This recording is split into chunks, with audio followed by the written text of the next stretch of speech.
If you're like most people, up until this point, your retirement planning may have been about accumulating, maybe building up income and assets so that at some point you can stop working or taper down or do whatever it is you want to do. That's kind of like climbing up a mountain. And that analogy is actually really good for income planning. And that's because once you turn around and start descending, that is perhaps one of the most critical parts of that journey. And that's because you don't have a lot of room for missteps at that point. It may be getting late in the day, you've used some of your food and water, and you're perhaps exhausted. So we really don't want to have accidents during that point of the day. And this is why, when we go back to retirement, it's really helpful to have a retirement income plan in place. This can help you figure out what things might look like so that you get some clarity and confidence. So that's what we're going to talk about here. Some of the most important aspects to include in your retirement income plan. These are, 5 or so topics to definitely look at as you build a plan. Then we'll look at an example of what a retirement income plan looks like with some financial planning software. One of the biggest aspects to remember is taxes. So we want to focus on after-tax income. That means based on what you take out of your accounts and what you get from different income sources, how much of it do you actually get to keep and spend on things in retirement. So you want to have a budget item for taxes or reduce your total income that you have each year if there are any taxes due. You can also use this exercise to identify some opportunities to plan around taxes. So for example, you might look at doing Roth conversions or intentionally paying income tax when you don't necessarily need to by taking pre-tax money and converting it to Roth money. Ideally, that becomes tax-free income for you later, and you can just look at whether or not that makes sense. You would also want to look at Social Security. Is that going to become taxable based on the decisions you make and the level of income you have? You're looking at your Medicare premiums. Are those going to be higher based on the level of income you have each year? These are all things that you can look at when you build a robust plan. It is very easy to overdo this and kind of focus on the wrong scoreboard. So I'd just say be careful about letting the tax tail wag the dog. If your main focus is on paying as little tax as possible, that might or might not result in you having the most after-tax income. It can get awfully complicated, so just be careful of getting into those strategies too much.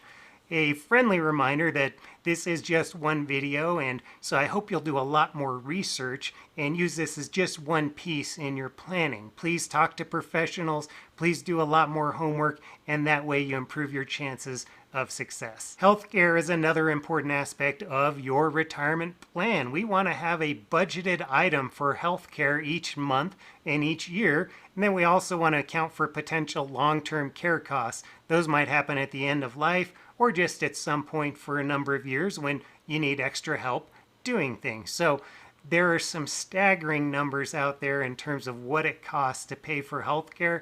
If you look at what it takes, let's say a 65-year-old woman or a couple retiring today, the numbers are hundreds of thousands, if not more. But the reality is that for most people, you break that out over the years. So let's say that 65-year-old woman, it might be between $5,500 and $6,000 in the first year. Of course, that's going to increase over time. And if you have health issues, that's also going to increase the amount. But if we're talking about $6,000 a year, that's probably something that you can cover with your Social Security income or some pension payments. So you're not necessarily writing a check for hundreds of thousands of dollars at the beginning of retirement. When it comes to long-term care, we want to build that in and just be able to cover it just in case something happens. So you look at, can you afford to pay for care for several years? And you would also want to examine different ways of doing that. You might have insurance available, you might have home equity, or you might just have the assets to be able to cover those costs. Either way, you want to look at the pros and cons of each of those options. It's also important to include inflation in your plan. So think about when you first moved into an apartment or bought a house, the amount you paid then versus what it would cost now is probably a lot different. And that's because prices tend to rise over time. So we want to make sure that your spending can increase each year to account for some potential inflation. The exact amount is always an unknown, but you want to do something and build that in there. This also gets complicated because there are some interesting retirement spending patterns. For example, some people look at a smile-shaped pattern that starts high and then comes down and goes back up because when you first retire, you have a lot of freedom and you might want to travel and take advantage of your time. But as you age, you are likely to slow down, and then once you get to the end of life, those healthcare costs typically increase, so we want to be able to fund that extra spending and have the income to do that. Another way of looking at that is calling it the go-go and the slow-go and the no-go years. These are just different things you want to look at as you assume what your retirement spending might look like. Your investments are certainly important, but they tend to get a lot more attention than they deserve. They are certainly one of the more sensational aspects, and that's because you can get information about them every second if you want to do that.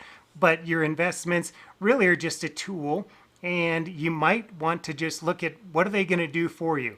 Can they help you get the income you need in retirement?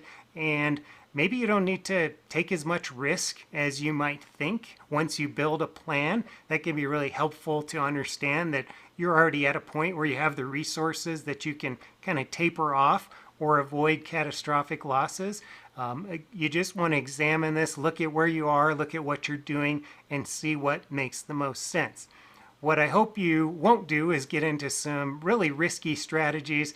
Some of these things like really active trading and really concentrated trading, if you just narrow your focus of the universe of investments, you can kind of miss out on some things and put a lot of eggs in one basket. Could go well, might not. It tends to be a risky strategy, so I'd say just use caution as you examine these different strategies to help you invest. I tend to favor some low-cost, broadly diversified strategies, but there are other ways of doing things as well. As you build your plan, it's smart to do some what-if scenarios, and that's where you can look at alternative outcomes in terms of maybe an optimistic scenario and a pessimistic scenario. So maybe the investments do well, maybe they do badly, maybe Social Security is reduced, maybe inflation is higher or lower, maybe you work a couple of years after retirement, even though that doesn't sound like retirement. You can just look at all of these different things. Maybe you have a healthcare event, maybe you don't. All of these different things can help you sort of build a more robust plan. The only thing we know about your plan as you're building it is that it's wrong. We just simply can't predict the future. But the value isn't in getting it perfectly right and knowing exactly how much you're going to spend on groceries in 17 years. We just can't know that. But the value comes from going through the process. And as you do these what-if scenarios, as you evaluate some of the things we've been talking about the last couple of minutes, you gain a lot of information, and that is really the main value of building a plan. So let's look at an example of a retirement income plan. And this is Jane Doe. This is an oversimplified example, but she is 60 and wants to retire in 5 years. She's got about $700,000 in assets. Some people have a lot more than that. Some people have less, but that's what we are working with here. I'm going to bring up my financial planning software here and just go over some assumptions, some of the things we talked about. She's going to retire at 65. She's got that $5,700 per year of out-of-pocket healthcare expenses. She'll have long-term care costs of $5,000 a month for 2 years, and she would like to spend $4,500 per month after tax on things that she wants to spend money on. So if we take a glance at her retirement income here, we can see that about age 65, she no longer has any income, but those expenses have been inflated. Now it's about $67,000 per year because, inflation does continue. We notice that she doesn't really owe any taxes during these first couple of years. Really, that all starts after she starts taking her required minimum distributions after age 72. So maybe there's an opportunity here to do something and maybe fill in some of these tax slots. Maybe that will benefit her. And her income, of course, we want to look at income every year along with expenses. Her income starts around age 67. That's going to be Social Security, starts partway through the year, and then continues on and just increases with inflation. So let's talk about this tax thing for a second. And it might or might not make sense, but maybe we just sort of do some what ifs here and we say, gee, she's at this little point here where she's got a couple of years with basically no taxable income. Does it make any sense to potentially do something like Roth conversions? So if we say, look, there's going to be no Roth conversions, that's what we're looking at here. She's paying tax for the rest of her life. She's got, a decent amount of that is going to be above, let's call it this light green line. That's a pretty low tax bracket, but she's above that.